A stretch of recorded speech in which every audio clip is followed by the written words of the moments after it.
Oi, tudo bem? Hoje eu vou ensinar você como não utilizar o delay. O delay é um recurso interessante, porém em alguns projetos ele pode ser um problema. Nessa sketch eu vou fazer o primeiro programa que a gente já fez, que é acender e apagar um LED.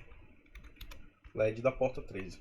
Uma das formas da gente utilizar nomes para as portas é utilizando o define. O define ele é uma diretiva de pré-processamento. Ele vai trocar o que seria aquele nome por um número, que seria o número da porta. Define. Vou chamar aqui LED 13. Então o que vai acontecer? Toda vez que aparecer o termo LED, quando for fazer a compilação, onde aparecer o termo LED, vai ser substituído por 13.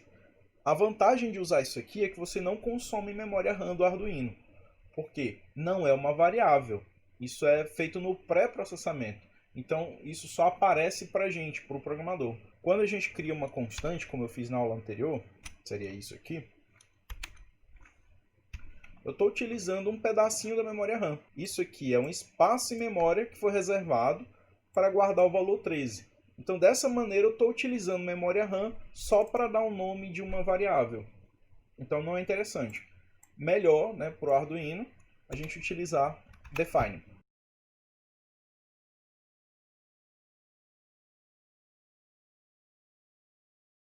Então, vou colar o código aqui.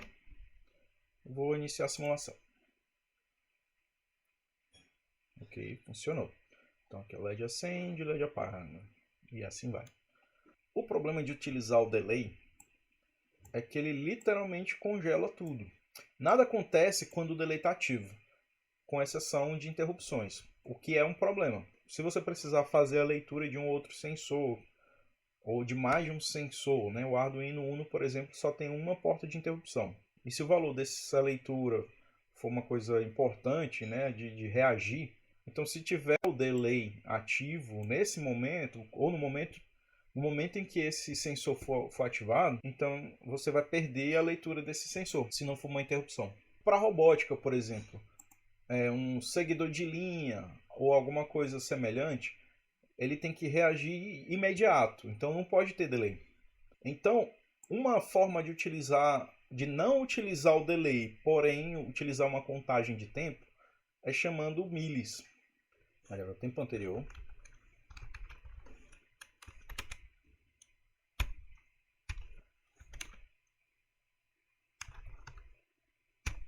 Essa variável ela pode ser inteiro, pode ser booleano, como eu coloquei aqui. Estado LED. Então aqui a gente vai criar outra variável. Atual recebe millis. Millis é uma função do próprio Arduino, da própria biblioteca de funções do Arduino, que retorna em milissegundos o tempo em que o Arduino está ligado. Então a gente vai usar esse tempo aí para medir diferenças de tempo. Vou colocar uma constante, intervalo 1000. Eu estou escrevendo aqui em minúsculo, mas geralmente quando se utiliza define, essas palavras vão ser usadas em maiúsculo. Vou corrigir aqui.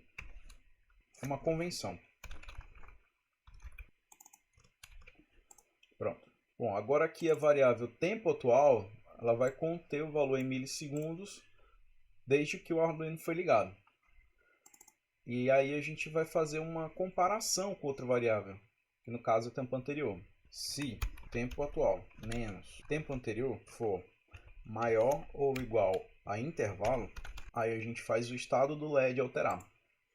Como intervalo é igual a 1000, né, então quando essa diferença aqui for igual a 1000, maior ou igual a 1000, ele vai entrar no if.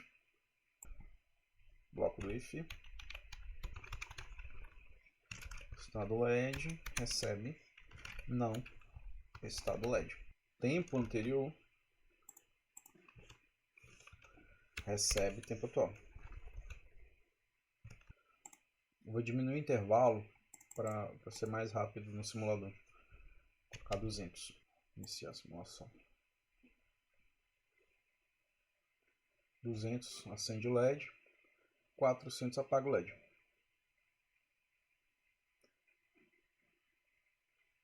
Então vamos entender. Essas duas linhas aqui, a gente está criando duas constantes. LED 13, intervalo com valor 200. Aqui a gente tem a variável tempo anterior, que vai ser iniciar em 0. O estado do LED aqui, que é uma booleana, vai ser falso, verdadeiro. Configuramos o LED aqui como saída. O tempo do milhas aqui a gente coloca dentro da variável tempo atual.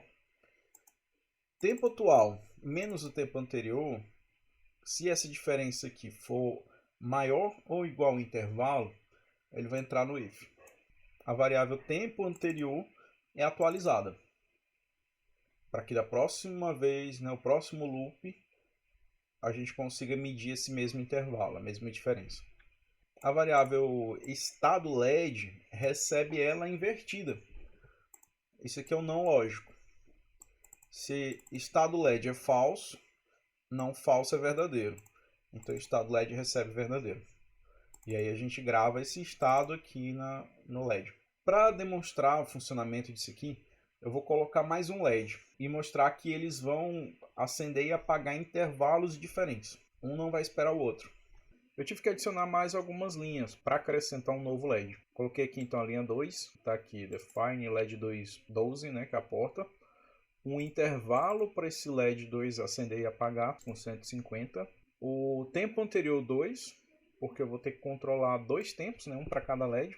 E o estado LED 2 também, porque eu não posso usar um único estado para dois LEDs, já que eles são independentes. Defini aqui o segundo LED como saída. E aqui a gente vai acrescentar uma cópia disso aqui para o outro LED.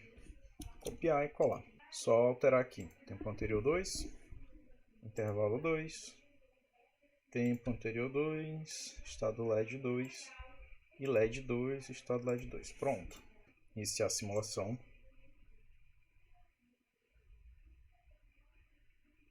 E um LED acende independente do outro. O tempo aqui no Tinkercad parece que está errado, mas é por conta de lentidão no computador mesmo. Então é isso, pessoal. Essas são as referências. Até a próxima.